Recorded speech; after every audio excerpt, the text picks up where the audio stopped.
ठीक है, एक सोसाइटी में जो भी डेवलपमेंट हुई है it is based on ideas and rationality. अच्छा जी, ठीक है, ये किसने कहा था? मैक्स वेबर ने कहा था। ठीक है, और मार्क्स ने क्या कहा था? अली रजा, सीनियर एंड जूनियर। आगे आ जाए। सीनियर ग्रुप का सीनियर ग्रुप का हमारे पास है। जी बेटा। अच्छा जी, मुझे बताएंगे मार्क्स की क्या थ्योरी है? मार्क्स में मैडम बेटा आपने नहीं बोलना, हलार आपने नहीं बोलना।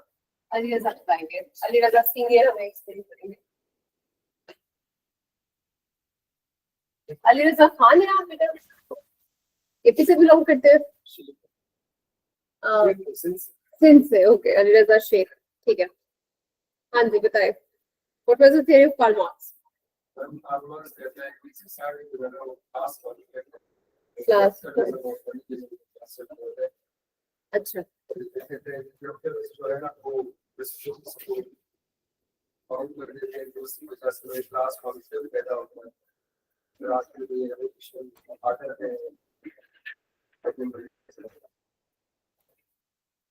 जी क्या ख्याल है आपका? कैपिटल कार्ल मार्क्स और कैपिटलिज्म का पर्सपेक्टिव एप्लीकेबल है आज की दुनिया में? ठीक है, अच्छा बेटे मैं चेक करती हूँ बाद में, पहले मैं लेक्चर कंप्लीट कर लूँ। और अच्छा जी, सॉरी, हाँ जी बताइएगा मुझे। बच्चे ने अटेम्प्ट किया है। Do you think that Karl Marx capitalistic perspective is applicable to this world? Elaborate your answer by giving arguments. Do you see class distinction in the society? Do you think that only a number of individuals have access of maximum resources of the state and they are regulating the lives of maximum individuals? ठीक है, तो आपको लगता है कि ये चीज एक डेप्रीविएशन क्रिएट कर रही है लोगों के दरमियान? क्या आपको लगता है कि यही लोग जो है ये कल को माशरे में चेंज लेकर आएंगे, अपराइजिंग करेंगे, स्ट्राइक्स पे जाएंगे against the powerful ones? So we can say that Karl Marx theory is very much relevant to even today's era. अच्छा जी,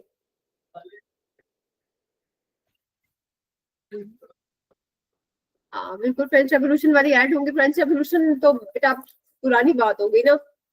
आप अरब स्प्रिंग रेवोल्यूशन की बात कर लें, 2011 मिडल ईस्ट। क्या था उसके पीछे? ऑब्वियसली जो पावर कंज्यूम की हुई थी, जो किंग सिस्टम था, जो डिक्टेटर्स के पास पावर्स थी, उसको खत्म करना था।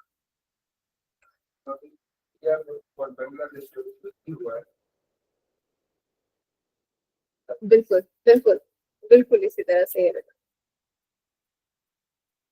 और कहाँ से एग्जांपल आती है आपके पास?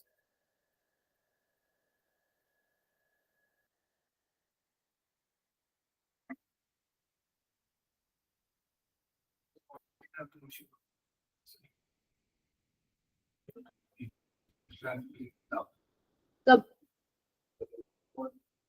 हाँ, लेकिन हम कह रहे हैं 21st सेंचुरी में, like the most recent events. हम टुडेज इरा की बात कर रहे हैं तो हम 20th सेंचुरी की तरफ ले जाते हैं। बिल्कुल, सदाम हुसैन की आप करें, आप इसको करजई की गवर्नमेंट को देखें ना, people were not cooperative with him. Afghan people, Hamid Karzai की जो गवर्नमेंट थी अफगानिस्तान में, it was not a popular government, he was not a populist leader. Like we can say that he was a brainchild of America and he was trying to strengthen democratic grounds there. लेकिन public जो थी उसके favour में नहीं थी, क्योंकि उन्हें ये लगता था कि उसमें मैक्सिमम पावर जो है वो अपने हाथ में है। बशार अल असद, बिल्कुल जैसे बच्चे ने कहा बशार अल असद साफ कर लिया, आप श्रीलंका की एग्जांपल ले लिया। फिर आपके पास एक बहुत बड़ा रेवोल्यूशन है 2011 वाला स्प्रिंग रेवोल्यूशन, जो ट्यूनीसिया में आया, जो इजिप्ट में 30 इयर्स के जो डिक्टेटरशिप थी उसको खत्म किया। अरब स्प्रिंग रेवोल्यूशन 30 साल तक डिक्टेटर रहा वहां पे, उसको खत्म।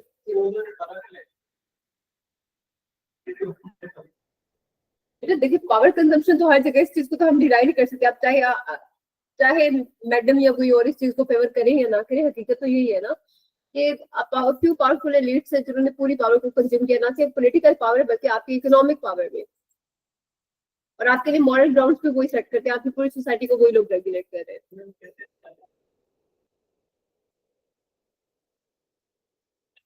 हमारे यहाँ वैसे बारियों वाला ही सिस्टम है।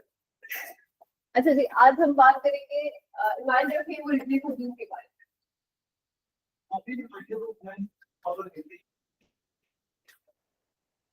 आपको इस सेंचुरी में सबसे पहले पावर मिली है आपको 21st सेंचुरी में, डिक्टेटर के साथ मिलके आपने गवर्नमेंट बनाई, फिर भी आप राजी नहीं है जी।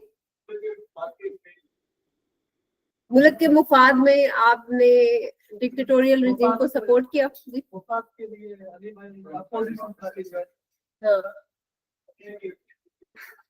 बड़ी छलांग लगाने के लिए पीछे है। तो वो 2 कदम पीछे था या वो बड़ी छलांग थी?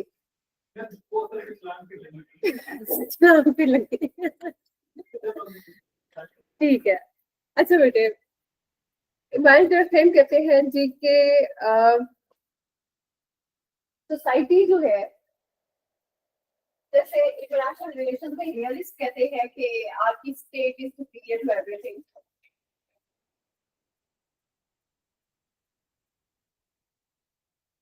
इस तरह इमेजिन फ्रेम कहते हैं कि सोसाइटी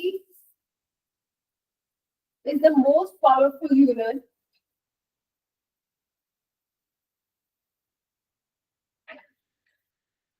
in the world.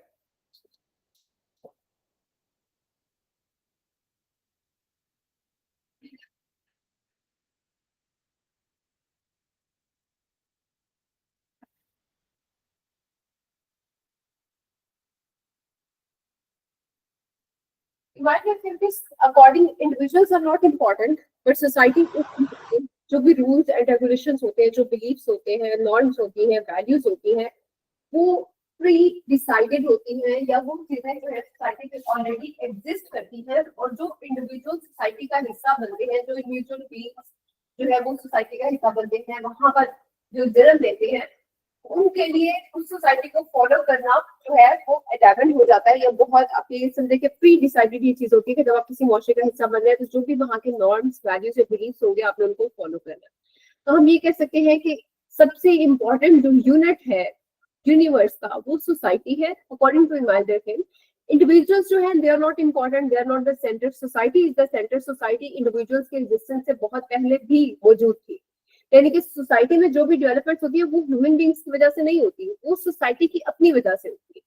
ठीक है, with the passage of time society में रहते हुए डायनामिक्स चेंज हो जाते हैं, आइडियाज चेंज हो जाते हैं, सोसाइटीज इवॉल्व करती है, सोसाइटीज के एवोल्यूशन की वजह से ह्यूमन बींग्स इवॉल्व करते हैं।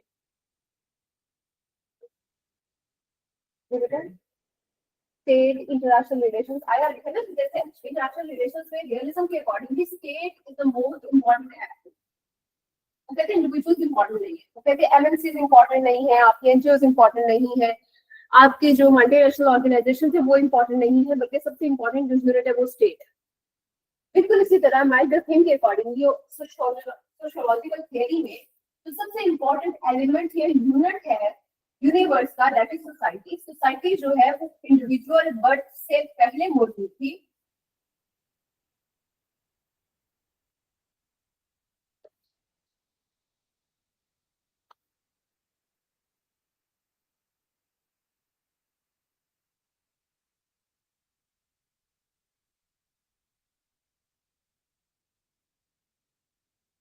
it existed prior to the existence of human beings and individuals. Society already had certain beliefs, norms, values, और ये नॉर्म्स, वैल्यूज और बिलीव्स जो है ये इंडिविजुअल्स को मानने पड़ते हैं after becoming part of a society. हम लोगों ने कहीं और पे भी पढ़ा था, सोसाइटी के एवोल्यूशन को पढ़ते हुए हम लोगों ने ये देखा कि लोग किस तरह से एक कल्चर से दूसरे कल्चर में जब मूव करते हैं, एक मुआशरे से दूसरे मुआशरे का हिस्सा बनते हैं, तो वो वहां के नॉर्म्स, वैल्यूज और हैबिट्स को अडॉप्ट करने की कोशिश करते हैं ताकि उनकी एग्जिस्टेंस उस मुआशरे में आसान हो सके। और वो लोग जो एक कल्चर में रहते हुए एक कल्चर से दूसरे कल्चर में मूव कर रहे हैं, एक सोसाइटी से किसी दूसरी सोसाइटी में जा रहे हैं और वहां पर उस सोसाइटी के वैल्यूज को, नॉर्म्स या बिलीफ्स को अडॉप्ट नहीं करते, तो वो एलिनेटेड फील करते हैं अपने आप को फ्रॉम दैट पर्टिकुलर सोसाइटी। इसकी एग्जाम्पल एक ये भी माइल्ड रखें की हो सकती है, इसके साथ आप अटैच कर सकते हैं। जैसे हम देखते हैं कि पाकिस्तान में जो भी फॉरेनर्स आते हैं, फीमेल, हम मोस्ट ऑफ द टाइम देखते हैं कि कुछ टाइम यहाँ पे रहने के बाद they started adopting our values and norms, वो सलवार कमीज पहनना शुरू कर देते हैं, सिंपली अगर ड्रेसिंग की बात की जाए। Most of the time they also cover their heads. Similarly Pakistan के वो लोग जो बाहर जाकर रहते हैं, बच्चियां जो मूव करती हैं पाकिस्तान से, जो फॉरेन क्वालिफाइड होती हैं या वहां पर सेटल हो जाते हैं, तो वो वेस्टर्न ड्रेसिंग को ऑप्ट कर लेते हैं मैक्सिमम टाइम, अराउंड 98%। तो क्या होता है जी, 99 कर लेते, दो का मार्जिन भी नहीं देना चाहिए, बाकी हकीकत बात की है। इवेंचुअली वो उसी मुआशरे का हिस्सा बन जाते हैं। तो हम कह सकते हैं कि सोसाइटी और उसकी वैल्यूज, नॉर्म्स जो है वो ऑलरेडी एग्जिस्ट कर रही होती है। जो ह्यूमन बींग्स हैं वो सिर्फ उनको अडॉप्ट करते हैं। Like you can not change the pattern of the society, society is the main thing, society is the main unit. Nature पे, हाँ, ये यूनिवर्सल। अब वो कहते हैं कि दो तरह की सोसाइटी है, एक मैकेनिकल सोसाइटी होती है। अच्छा हाँ, एक और बात, उन्होंने सोसाइटी और ह्यूमन बीइंग के कनेक्शन की बात की।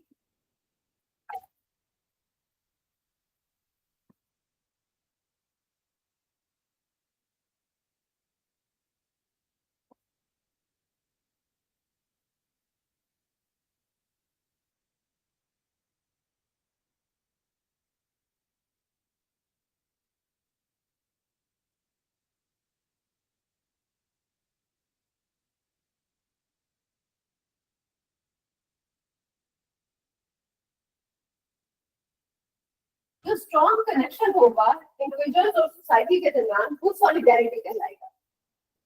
जितनी ज्यादा सॉलिडेरिटी होगी, जितना ज्यादा इंडिविजुअल्स जो है वो सोसाइटी के साथ अलाइनमेंट में रहेंगे, सोशल नॉर्म के वैल्यूज को अडॉप्ट करेंगे, उतना स्ट्रॉन्ग सेंस ऑफ सॉलिडेरिटी होगी। जितनी स्ट्रॉन्ग सेंस ऑफ सॉलिडेरिटी होगी सोसाइटी, उतनी ज्यादा प्रोग्रेस होगी।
ये मैं आपसे समझाती हूँ बात।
बेटे मार्केट का तो पता करिए जरा।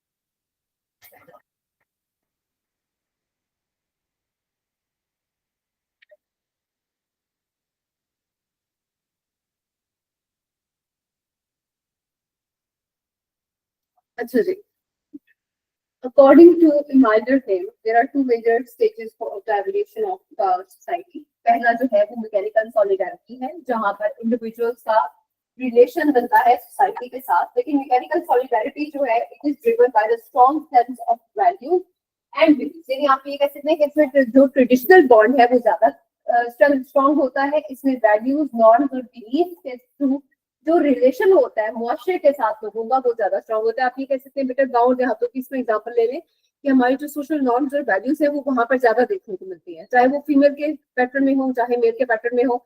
अभी भी वो लोग जो गाँव देहात से बिलोंग करते हैं उनके लिए ये चीजें बहुत गलत कंसिडर की जाती है कि आप किसी खाने वाली जगह पे जाए और फीमेल बिल पे करें। They consider it as an insult.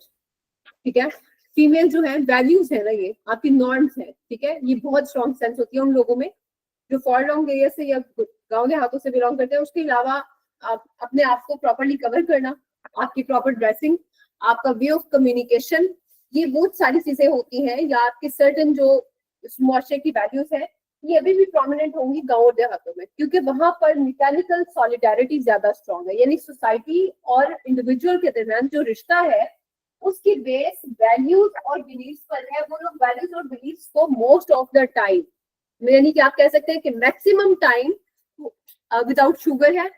देखिए मैं मीठी चाय नहीं पीती, आप ले जाएं इसको, मैंने नहीं पी।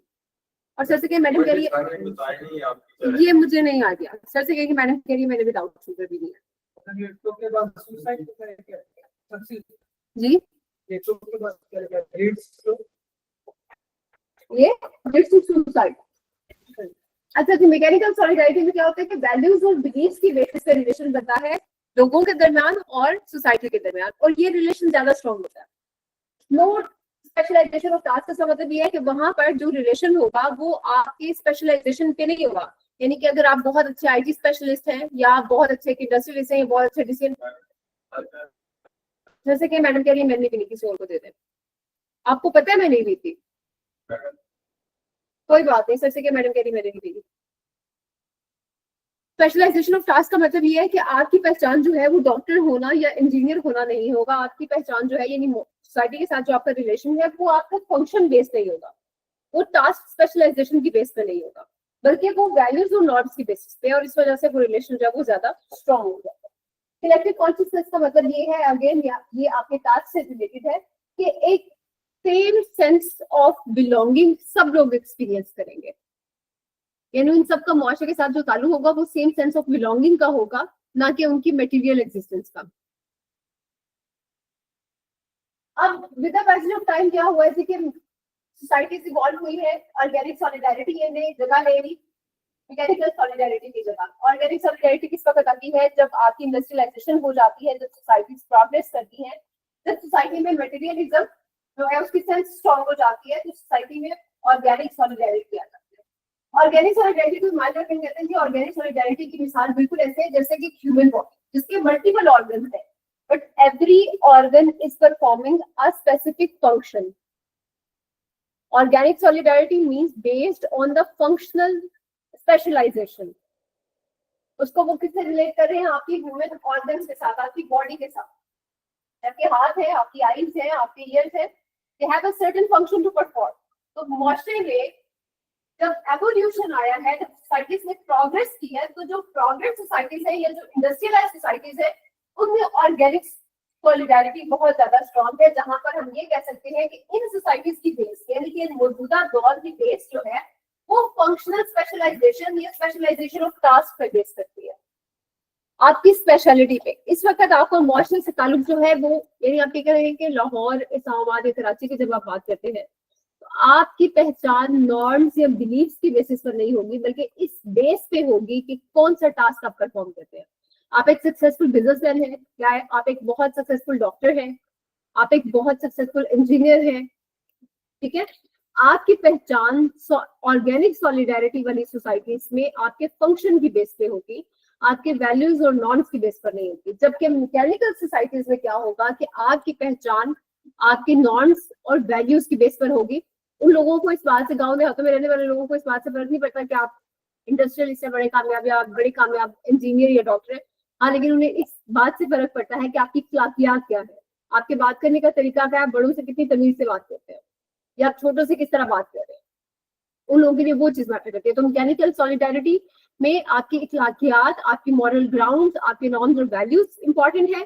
जबकि ऑर्गेनिक सॉलिडारिटी वाली सोसाइटीज में या डेवलप्ड मुआशरों में जो आप रोल या परफॉर्म कर रहे होते हैं मुआशरे में रहते हुए, जो टास्क, उसकी बेस पे आपकी पहचान की जाती है। But absence of collective consciousness, कि वो जो एक सेंस ऑफ बिलोंगिंग थी टू द सोसाइटी, वो खत्म हो गई। मतलब आप अपने टास्क या अपने फंक्शन की बेस पे एक से दूसरी सोसाइटी में भी मूव करेंगे, आपको सोसाइटी के साथ कोई अपना ताल्लुक जो है वो महसूस नहीं होगा, सिवाय इसके कि आपको कितना पे बैक किया जा रहा है। हम ये भी कह सकते हैं कि आपकी जो एलिनेशन होगी, जो आपकी एसोसिएशन होगी किसी ऑर्गेनाइजेशन के साथ, किसी मुआशरे के साथ, किसी सोसाइटी के साथ, वो इस बेस पे होगी कि कितने मटेरियल गेन्स है वहां से आपके, यानी आप कैलकुलेशन में आएंगे। जो यहाँ पे नॉर्म्स और वैल्यूज वाला सिस्टम है वो कम्प्लीटली खत्म हो जाएगा। और लोगों की जो इंटरडिपेंडेंस है, जो उनका एक दूसरे पे डिपेंड करना होगा, वो बेस कर रहा होगा उनकी फंक्शनल परफॉर्मेंस। तो इमाइल रखेम के अकॉर्डिंग टू दो तरह की सोसाइटीज हैं, एक मैकेनिकल सॉलिडारिटी वाली सोसाइटी और एक ऑर्गेनिक सॉलिडारिटी वाली सोसाइटी। मैकेनिकल वाली जो आपकी इखलाकियात, आपके नॉर्म्स, वैल्यूज और एटीट्यूड्स पे बेस करेगी। ऑर्गेनिक सॉलिडारिटी जो अगेन इसको ह्यूमन ऑर्गेनिक से याद रखिएगा, जो स्पेशलाइजेशन ऑफ टास्क या फंक्शनल परफॉर्मेंस पे बेस करती है। ये दो तरह की सोसाइटीज है अकॉर्डिंग टू इमाइल रखेम। लेकिन इमाइल रखेम कहते हैं जो ऑर्गेनिक सॉलिडारिटी है ना, इसका बड़ा खतरा है। इसका खतरा ये है कि ये एनोमी क्रिएट कर देती है। यानी कि जब आप स्पेशलाइजेशन ऑफ टास्क पे जाते हैं ना, जब आप मैक्सिमाइजेशन ऑफ वेल्थ की तरफ जाएंगे, जब आप अपने टास्क को बेहतरीन परफॉर्म करने की कोशिश करते हैं, तो आप अकेले हो जाते हैं, आप एलिनेटेड हो जाएंगे अपने आप में। आपको, क्योंकि मुआशरा जो है उसकी बेस मॉरल ग्राउंड्स नहीं है, मुआशरे की बेस इखलाकियात नहीं है। यहाँ पर जो दोस्तियां होंगी, यहाँ पर जो रिलेशंस होंगे, वो आपके फंक्शन या आपकी जो पोजीशन होगी उस पर बेस करेंगे। तो जब स्टैंडर्ड, तो जब आपको सोसाइटी जो है वो मॉरल गाइडेंस प्रोवाइड नहीं करेगी, तो उससे क्या होगा कि लोगों के अंदर फ्रस्ट्रेशन ज्यादा हो जाएगी and they will feel alienated और सेपरेटेड। मौजूदा दौर में देखें, हम बड़े शहरों में देखते हैं, जो लोग बहुत ज्यादा हमारे सामने, ये बहुत फ्रिक्वेंटली हम इस चीज को देखते हैं, जो लोग जितना ज्यादा पैसा कमा रहे होते हैं उन्हें उतना ही ज्यादा डिप्रेशन और फ्रस्ट्रेशन भी होती है। क्यों होती है? क्योंकि उनका ह्यूमन टू ह्यूमन जो कनेक्शन है वो वीक हो जाता है। ठीक है जी।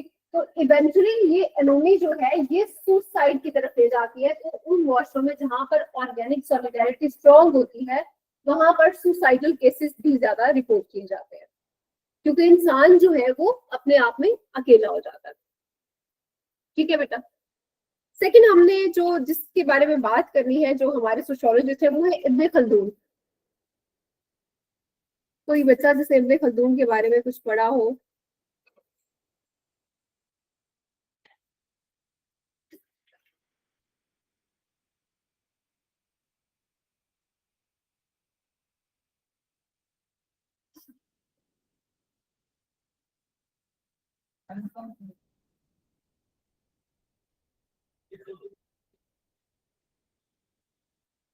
बेटा नहीं, इब्ने खल्दून जो है वो सोशियोलॉजिस्ट है। पाकिस्तान से, यहाँ तो क्या ले लेता है? हाँ, वो भी साइंस बना दिया है, लेकिन sociologist।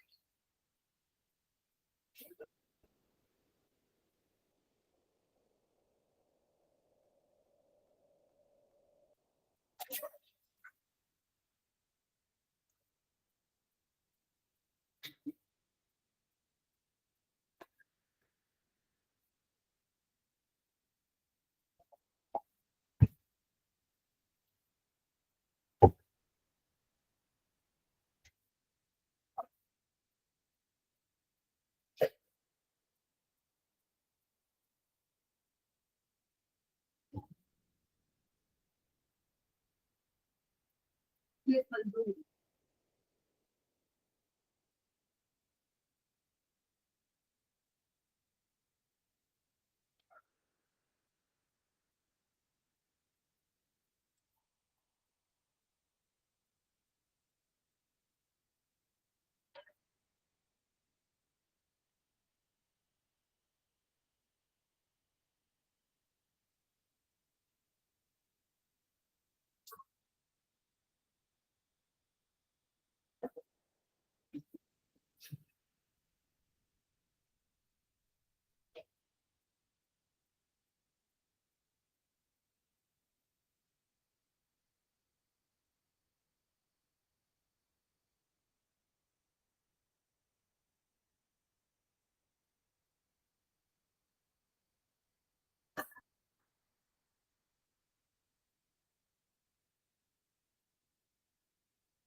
कौन सी किताब? हाँ।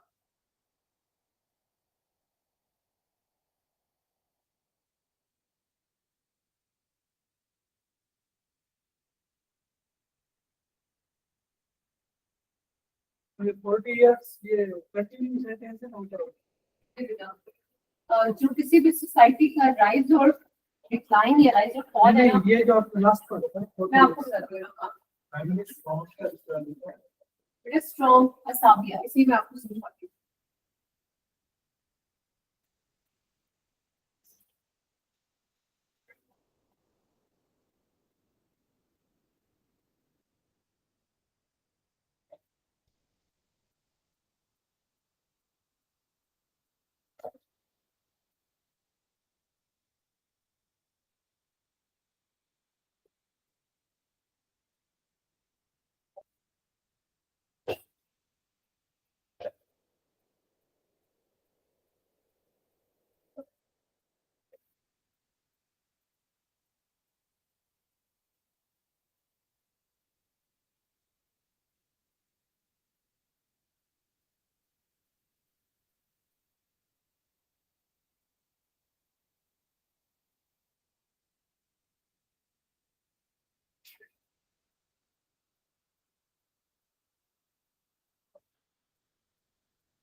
अच्छा जी, एक मिनट।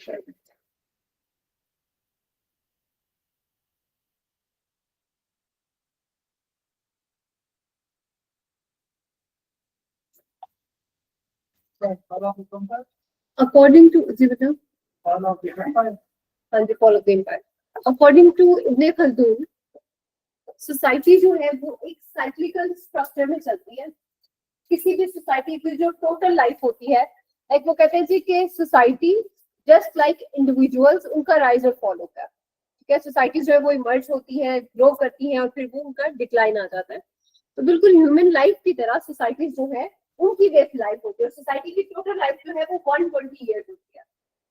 पहले 40 साल में कोई भी मुआशरा जो है वो राइज करता है, नेक्स्ट 40 ईयर्स उसकी ग्रोथ के होते हैं और अगले 40 ईयर्स वो उसके डिक्लाइन के होते हैं। वो कहते हैं कि किसी भी मुआशरे की बुनियाद, या आप ये कहें कि अगर सोसाइटी की प्रोग्रेस की बात की जाए या उसके स्ट्रॉन्ग होने की बात की जाए, तो मुआशरा सिर्फ उस सूरत में स्ट्रॉन्ग होगा जब वहां पर स्ट्रॉन्ग सेंस ऑफ असाबिया होगा। असाबिया क्या है जी? आपका सोशल कोहेजन। अगर आपका आपस में ताल्लुक स्ट्रांग है, अगर इंडिविजुअल का इंडिविजुअल के साथ रिलेशन स्ट्रांग है और इंडिविजुअल का अपने जो उनका रूलर होगा उसके साथ रिलेशन स्ट्रांग है, और अगर आप ये कह सकते हैं कि जब इंटरनल पीस होगा, जब इंटरनली चीजें जो है वो एक दूसरे के साथ अटैच होंगी, सोशल कोहेजन होगी, मुआशरे के साथ ताल्लुक अच्छा होगा, लोगों का आपस में ताल्लुक अच्छा होगा, सिर्फ उसी सूरत में मुआशरा तरक्की करेगा। वो कहते हैं जो फर्स्ट 40 ईयर्स होते हैं जहां पर राइज हो रहा होता है किसी भी सोसाइटी का, वहां पर असाबिया की जो सेंस है वो बड़ी स्ट्रांग होती है। यानी कि आपका ताल्लुक मुआशरे के साथ, एक दूसरे के साथ और अपने रूलर के साथ बहुत स्ट्रांग होगा। आप इसकी एग्जांपल ले सकते हैं अगर आपने अर्तुगरुल देखा हुआ है तो। ठीक है जी, those were the first 40 years, आप उनको कंसिडर करें। उसके बाद ऑटोमन एम्पायर के स्टार्ट के टाइम और फिर उनका डिक्लाइन।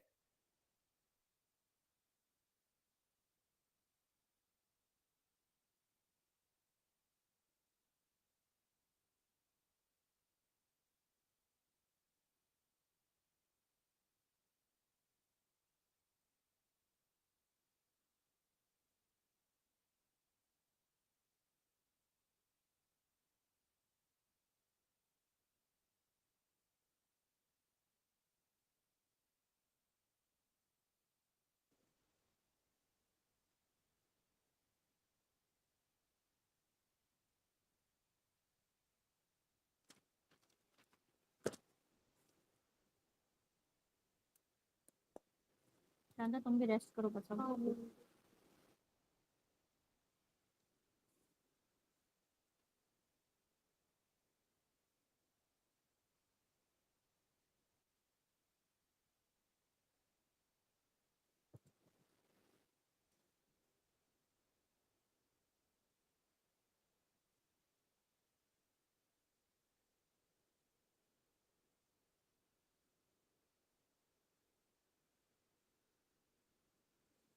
कुछ बेहतर है दर्द में? बेहतरी है दर्द में? बस वो थोड़ा सा जो लग रहा है ना डायरेक्शन, तो जब बैठो ना फिर जरा दर्द होती है? होता है। रिकॉर्डिंग रिकॉर्डिंग हम्म।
हाँ पढ़िए।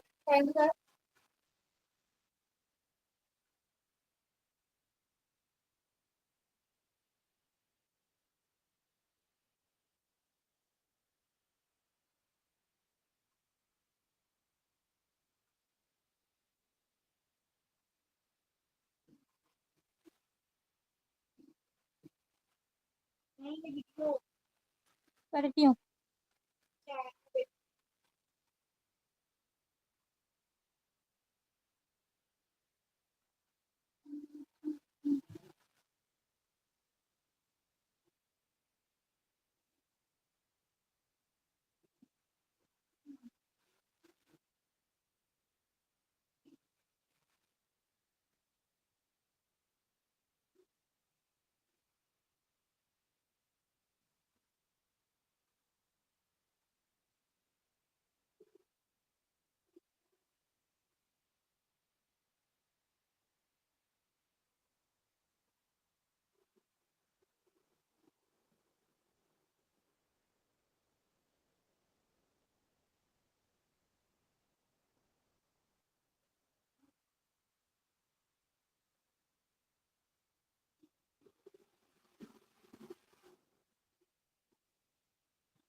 अली रजा।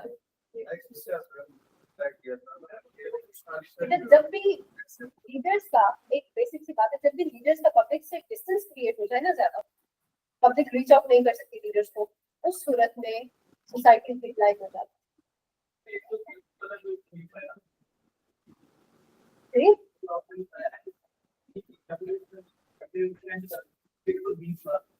जी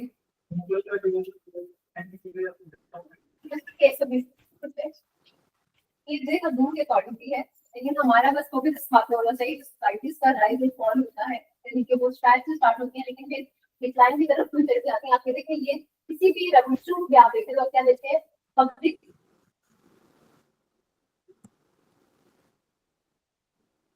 जब इंफ्लुएंट हो रहा है किसी भी लीडर के, कोई किंग होगा, कोई रूलर होगा, कोई इवेंचुअली वहां पर रेवोल्यूशन है। अब ये देखिए बहुत बार वहाँ पर पेरेंट्स खास करके फादर बहुत ज्यादा स्ट्रिक्ट होते हैं और स्ट्रगल होते हैं अपने डिसीजन मेकिंग के लिए, जो कौन से डिस्टेंस क्रिएट हो जाता है। सबसे ज्यादा रिबेलियस चाइल्ड वही होते हैं।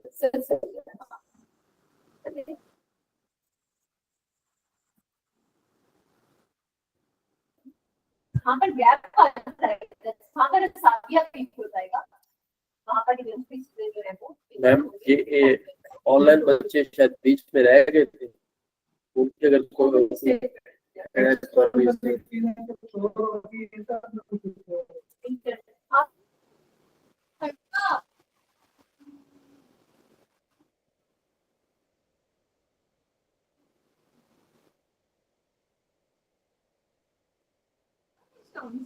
Maria Maior até teoria, essa teoria de uma forma de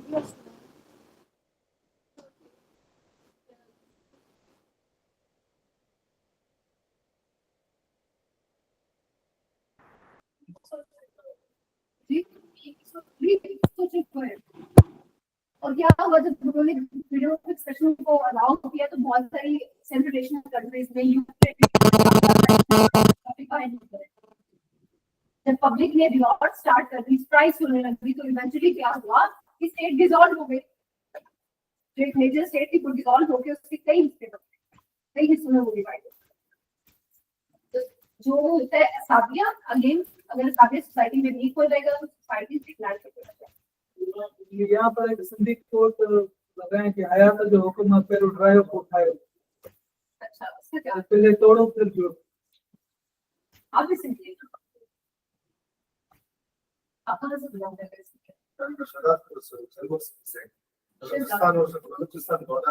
ठीक है, और आप? मैं जिला सखा से। आप तो करीब नहीं है? 2 घंटे काफी 3 घंटे।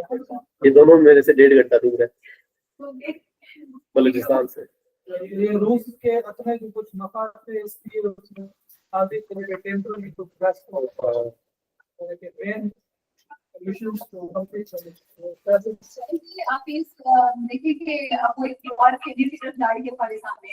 जैसे इस वक्त 2020 में आईका में प्रेशर आ गया था, लेकिन पब्लिक इतनी ज्यादा चाहती थी कि हम इस वॉर को एंड करें। फिर ऑफ द स्टेट अभी अमेरिका के साथ कितना प्रेशर हुई इस तरफ आ जाए ऑडियो को। ज्यादा प्रेशर में था ना जब अफगान वॉर चल रही थी। आज भी रशिया सुपर पावर है।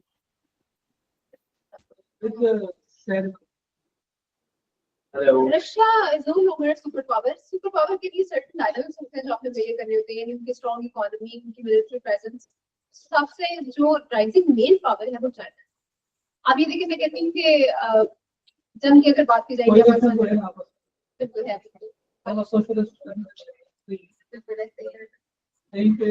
दुश्मन का दुश्मन दोस्त होता है, यही हिसाब है कि अमेरिका के अगेंस्ट बोथ ऑफ देम। मैंने अपने एरिया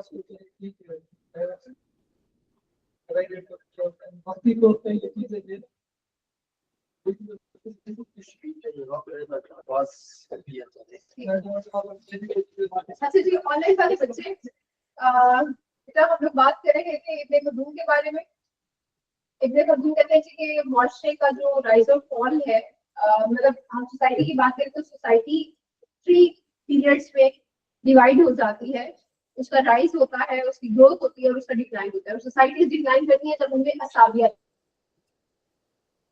सेंस ऑफ बिलोंगिंग, या आप ये कह सकते हैं सोशल कोहेजन, एक ऐसी चीज जो आपको जोड़ती है, यानी कि जहाँ पे लीडर और पब्लिक के दरमियान कॉन्टेक्ट जो है वो बेहतर होगा, वहां पर हम कहेंगे साफिया जो है स्ट्रॉन्ग है। और जहाँ साफिया स्ट्रॉन्ग है वहां पर सोसाइटीज राइज भी करती है, उनकी ग्रोथ भी होती है। लेकिन जैसे साफिया वीक हो जाएगा, पब्लिक और लीडर के दरमियान गैप आ जाएगा, उस सूरत में सोसाइटीज जो है वो डिक्लाइन कर जाती है।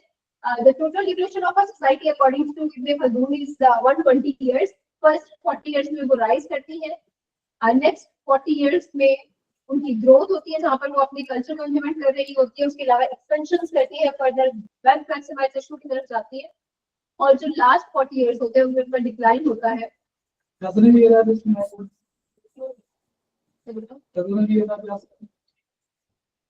इस तरह से हाँ बिल्कुल आ जाता है। कौन सा फाउंडर? नेक्स्ट हमारा जो टॉपिक है वो है सोशलाइजेशन।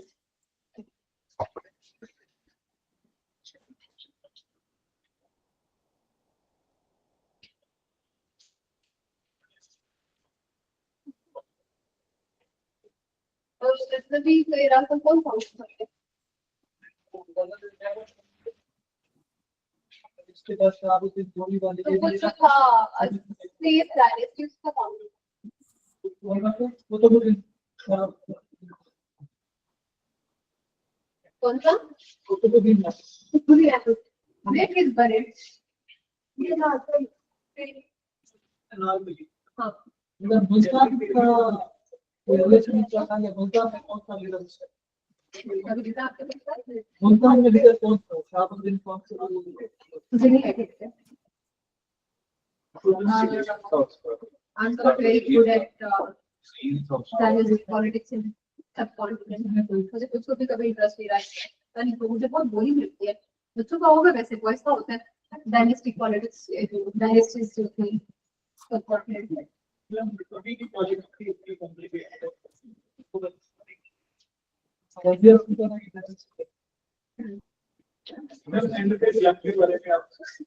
कौन से जंग का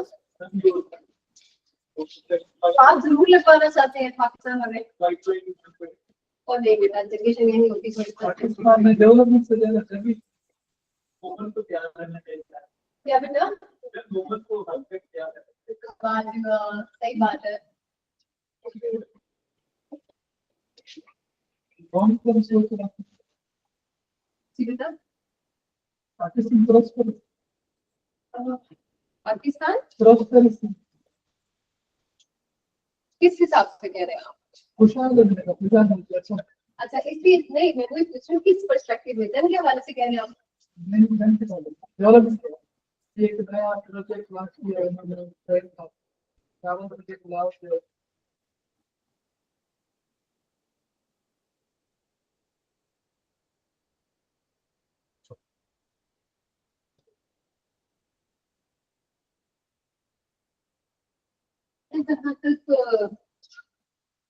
जंग की बात की जाए ना तो 21वीं सेंचुरी में जंगे नहीं होती है। अगर जंगे होती है ना तो जितनी कोई अमेरिका आंखें दिखा चुका था ईरान को, तो ईरान और अमेरिका की जंग तो हो जाती है, जबकि वो अब ट्रीटी कर रहे हैं टाइम दोबारा से। बेरोजगारी की बदल की जगह रही नहीं?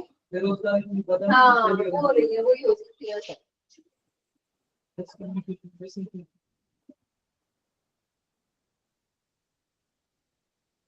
या फिर जैसे ट्रम्प ने इतना बढ़ चढ़ के चाइना पे टैरिफ्स लगाए थे, जो फिर उसने कहा कि हम उसको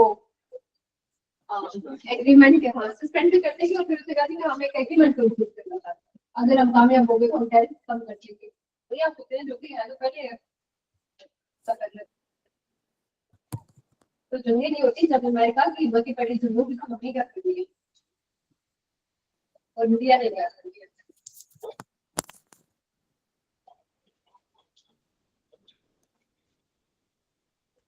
Q2 इंसिडेंट के बारे में आप बच्चों को पता होगा 1962। Q2 इंसिडेंट जो है वो अपने आप में एक बहुत बड़ी डिफरेंस थी, जिससे फर्दर दुनिया को इस बारे में कन्विंस करते थे आप वॉर की तरफ जा सकते।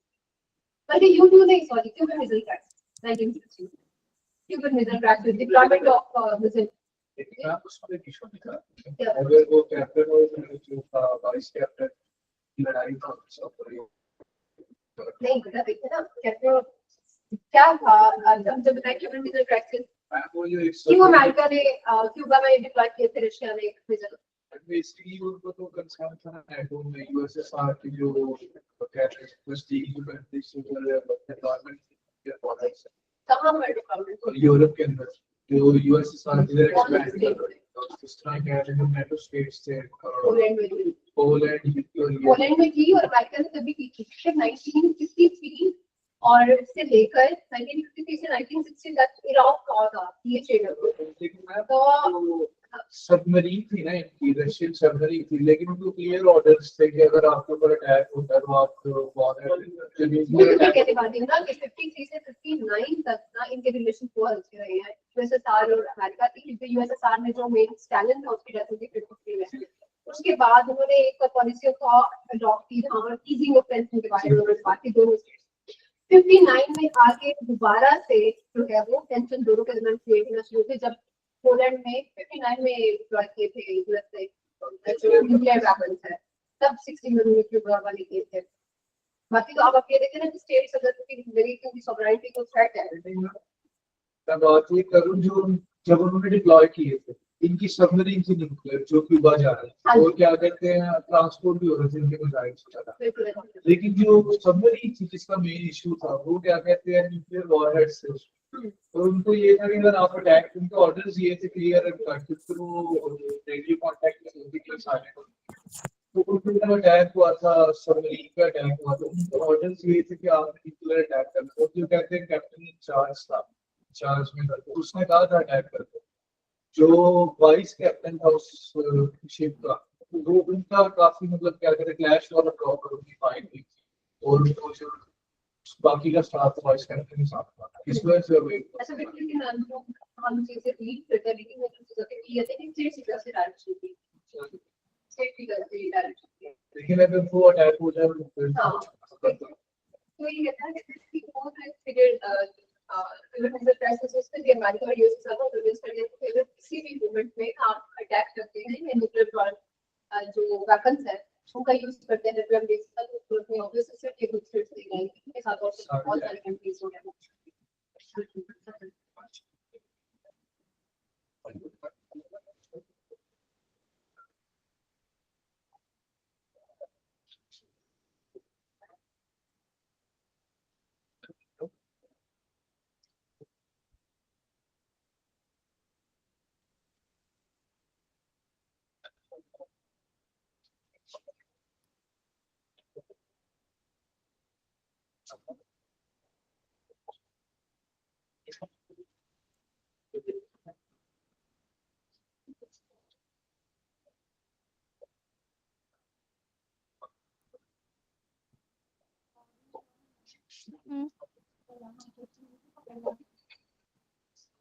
नाले पार से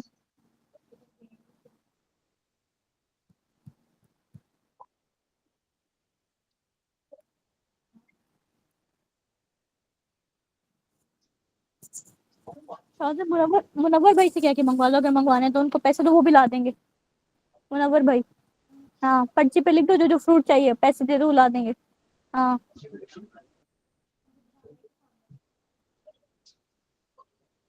बस ठीक है मुनव्वर भाई को पैसे दो वो ला देंगे हाँ अभी तो 5 बज गए मुझे लगता है अब उनकी छुट्टी हो गई होगी कल के 5 बजे छुट्टी हो जाती 5 बजे हाँ कल मंगवा लेना फिर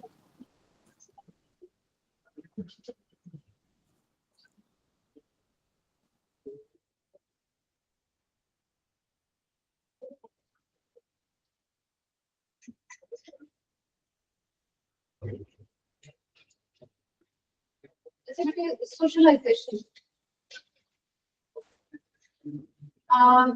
socialization after lifelong process of learning of developing human potential जहां पर आप चीजों को लर्न करते हैं जहां पर आप एटीट्यूड्स को सीखते हैं जहां पर आप बिहेवियर्स को लर्न करते हैं वो सारा प्रोसेस यानी कि आप ये कह सकते हैं कि from your birth to death that whole period is related to socialization. क्योंकि जब बच्चा पैदा होता है तब से लेके उसकी डेथ तक वो चीजों को लर्न कर रहा होता है उससे, ठीक है। हम इसकी एग्जांपल इस तरह से भी ले सकते हैं कि आप ये देखें कि क्राइम एक नेचुरल फीलिंग है, लेकिन हम ये देखते हैं कि बेशक ये नेचुरल फीलिंग है, बच्चा जब भी बहुत छोटा होता है वो वर्ड्स को एक्सप्रेस नहीं कर सकता है तो वो रोना शुरू हो जाता है। So the mother get the feeling that the child is hungry, या वो अनकंफर्टेबल है, वो किसी भी वजह से। आप एक बच्चे से बहुत बचपन में जब वो बहुत छोटा हैंड शेक करने की कोशिश करते हैं, आप सलाम देते हैं, उसको नहीं पता कि उसका क्या रिएक्शन है, आप क्या करते हैं कि आप उसके हाथ को अपने हाथ में लेके जब बार बार सलाम करते हैं तो उसको पता चल जाता है कि जब भी ये वर्ड्स आएंगे पर्टिकुलरली तो मैंने अपने हाथ को आगे करना है या बढ़ाना है। ये आपकी सोशलाइजेशन होती है। और इवेंचुअली हमारी डेथ तक हमारा जो बिहेवियर्स हमारे चेंज हो रहे होते हैं, हमारे जो सर्टेन एक्शंस में चेंज आ रहा होता है, वो आपकी क्या होती है, सोशलाइजेशन और अडॉप्शन और developing human potential to the changing needs of the society. Socialisation की टाइप्स के बारे में बात की जाए तो बहुत सारी टाइप्स हैं। The first one is primary socialisation. Primary socialisation जो है वो इनिशियल ईयर्स होते हैं किसी भी चाइल्ड की लर्निंग के।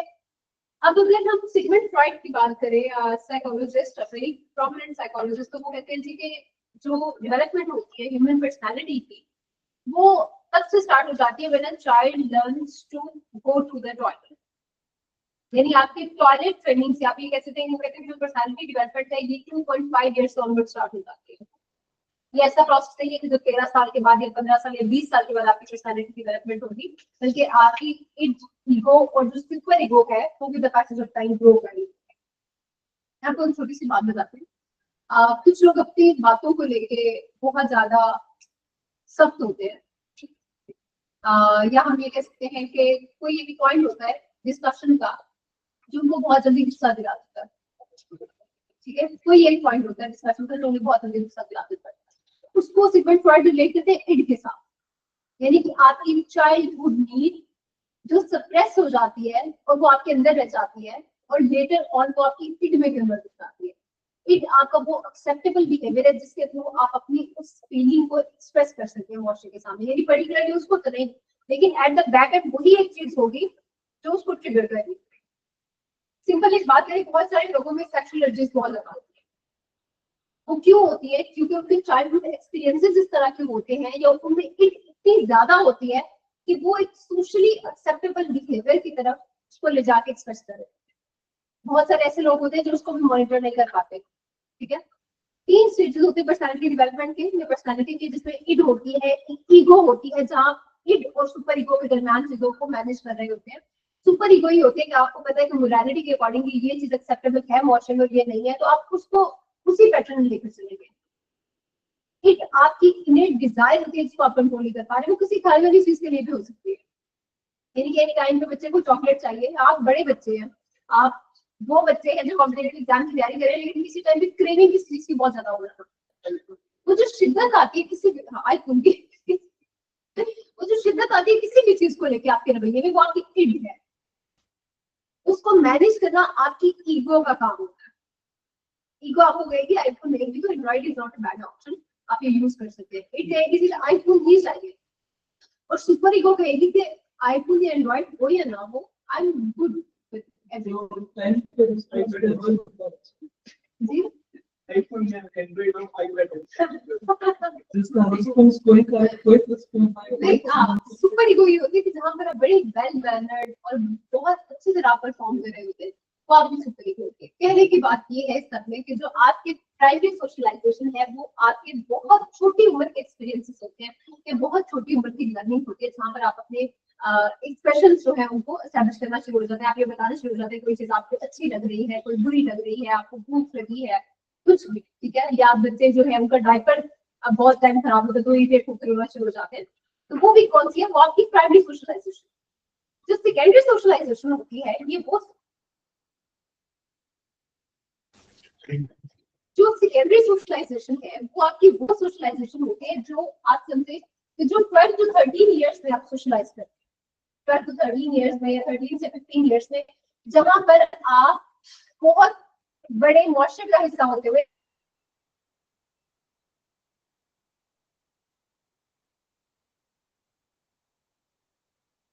ICS है, A लेवल्स है, आप डिसाइड करते हैं via socialisation and communication with other individuals, या जितनी भी आपको मुआशरे में आप ये कह सकते हैं कि जो आपको अपॉर्चुनिटीज अवेलेबल होती है उसको असेस करते हुए आप ये डिसाइड करते हैं कि मुझे क्या डिसीजन लेना है।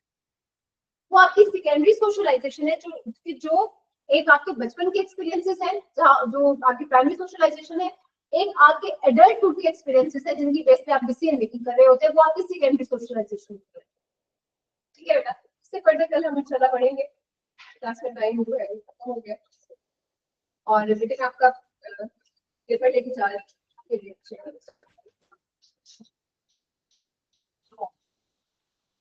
मैम आप लोग क्वेश्चन जी क्वेश्चन दिखाऊं आपको, तो रिपीट करो। अच्छा बेटा, ये लिखा हुआ है कि do you think that Karl Marx capitalistic perspective is applicable in today's world? Elaborate your answer by giving arguments. अब नेम से फिट था ठीक है।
सामने